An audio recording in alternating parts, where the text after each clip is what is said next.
Welcome guys to another video. Here is my new project. I saw this on Facebook Marketplace and I knew I had to have it. Probably paid too much for it, about $250, but when I saw it I knew I had to take it apart and modify it. It's completely stock at the moment except this little GPS speedo. I have another video on that if you're interested, but here it is. Let's take it for a quick ride and see what she goes like from factory. I fully charged it. Oh, helps if I have the kickstand up. From factory, this is just 24 volts, so two small motorbike lead acid batteries. So I'm not expecting too much speed here. Unfortunately, because of the flicker, you can't see the speedo very well.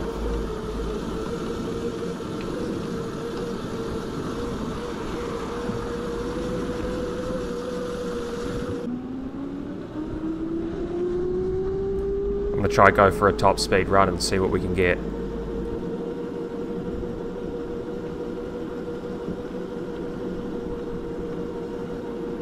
Unfortunately, it doesn't really go much faster than 19. I think I may have seen a 20 in there, but this thing really isn't that quick. From factory they say about 24 kilometers an hour, but I have to say I'm probably a little bit heavier than the kit this thing's designed for. I have to say, for a small bike though, it does handle really well. I find it really easy to get around corners.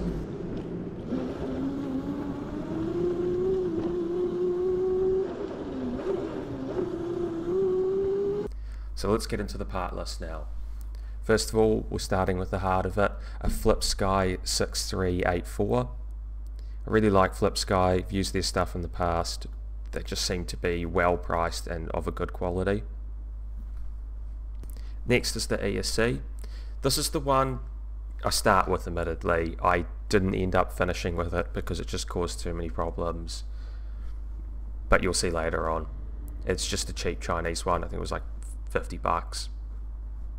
It didn't do the job, safe to say. And here's my custom battery. It's using 18650s. These are high amp ones, so they're either 10 or 20 amp draw. I don't know. I couldn't find the right sheet.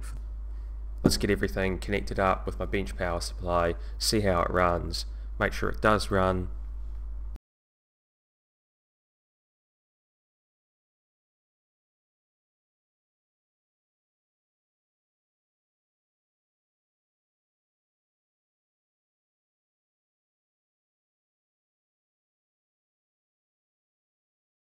It's using this potentiometer as well as the throttle for now.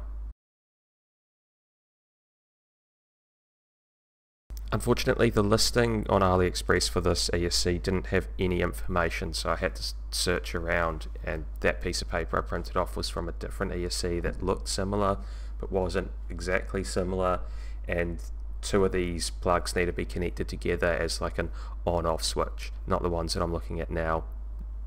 That's for saving the settings of the motor. These ESCs suck. I wouldn't recommend them personally. For the not much more, you can get a nicer V ESC, and that's what I'd recommend any day. As you can see, I finally get it moving by just connecting those two wires up, which are kind of like an on-off switch. You need to pull it up to the voltage coming into the ESC. Now for the fun bit, let's pull this thing apart.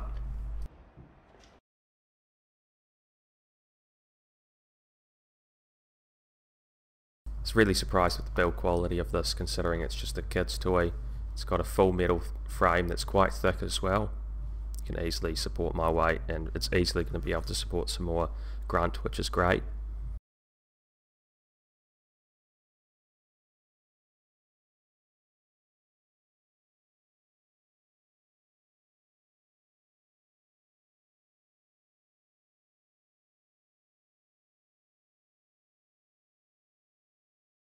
The motor setup in these is really good for upgrading.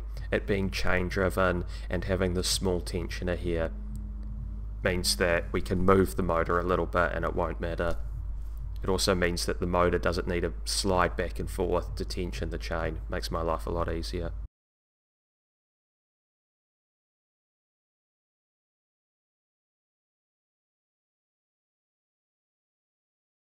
I didn't notice when I first bought it though, but this is not a throttle, it's just a switch. It's just on and off, which is not going to work for my project, so I did have to order another or a new one of these to replace it. Yeah. Just another reason to hate on these stupid ESCs. The capacitors don't drain, so they always have voltage once you unplug it, which causes so many sparks. It's been such a pain. All of what it needed with something like this little 2K resistor. And I'm not just hating on products that come off AliExpress. I buy a lot of stuff from there. It's just these ESCs aren't that great.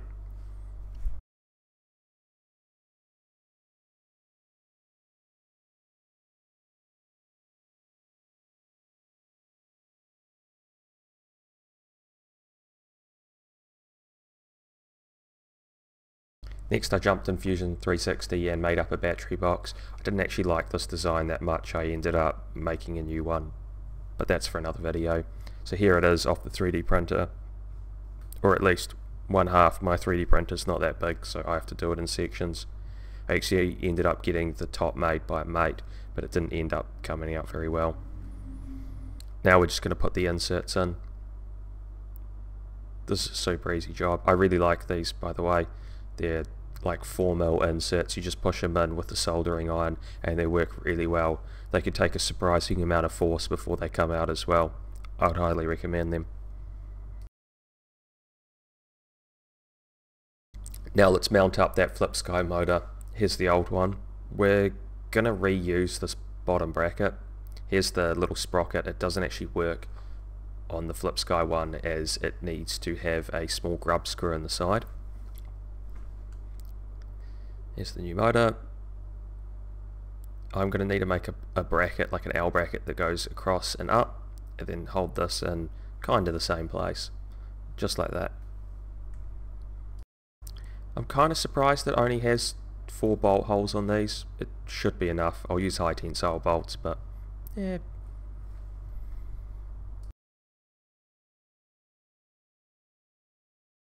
I mocked up a 3D bracket for the motor just so I could do measurements a little bit easier. Definitely get a lot of use out of my Ender 3 Pro for small things like this.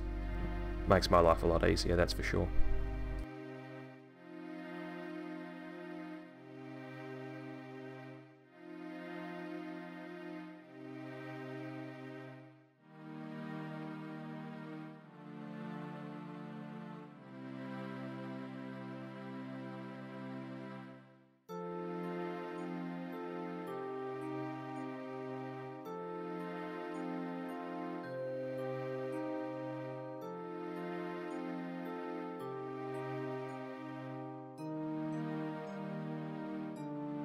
I just used the 3D printed bracket as a jig to mark up these holes. Again, makes my life super easy.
As you can see, it's all mounted up, it's all fitting really nicely. I'm quite happy how everything turned out. That mount is super strong, it's not going to have any flex or any issues.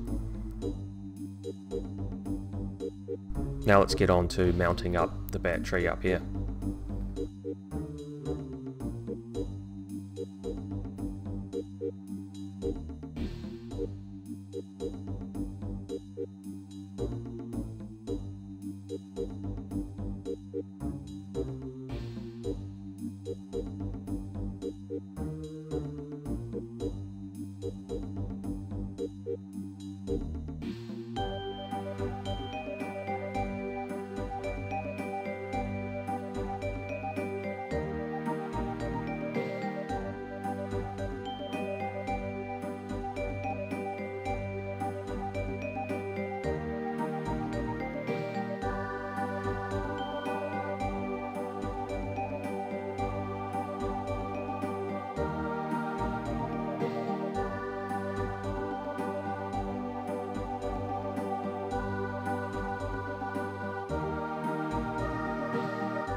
Here's the new throttle going on.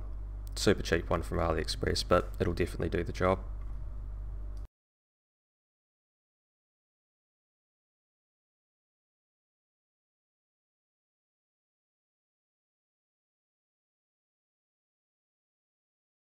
I installed this 100 amp fuse as both an on-off switch for the bike and because it's good to have a fuse.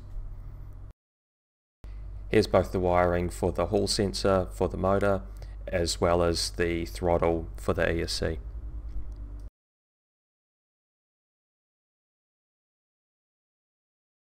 Here it is with the battery and ESC all installed, ready for some testing.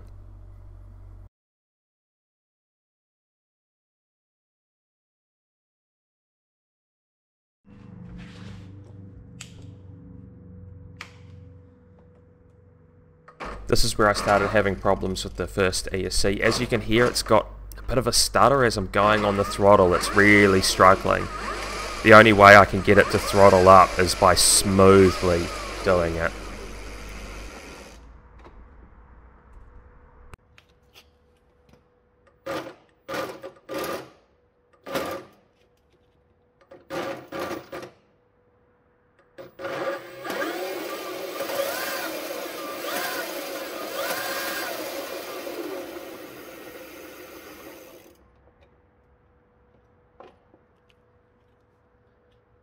Unfortunately, I did a lot of this off camera. I was real annoyed with the other ESC. I did a lot of testing. I even tried another one of those cheap ESCs, but it just didn't work.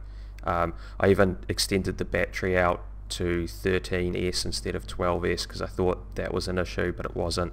I ended up just picking up this FlipSky ESC here. It's so much better. I heavily recommend it. I don't know why I wasted my time with the other one. And now just onto the seat. It's the final bit. So I'm going to cut this out, obviously, because it needs room for that new battery there.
It's finally all done. Here it is. I'm real proud with it. I'm so happy that it looks factory. It doesn't look like it's been modified, which is the exact look I was going for.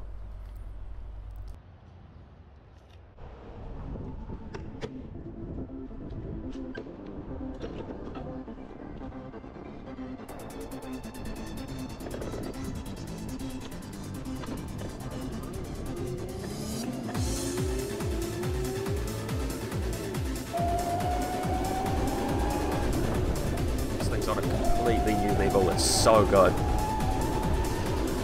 All the hard work's finally paying off.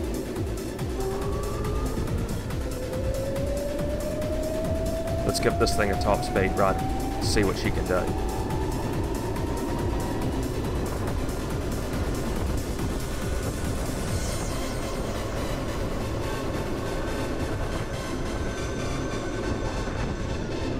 I don't know if I want to go any faster on this. This is so quick.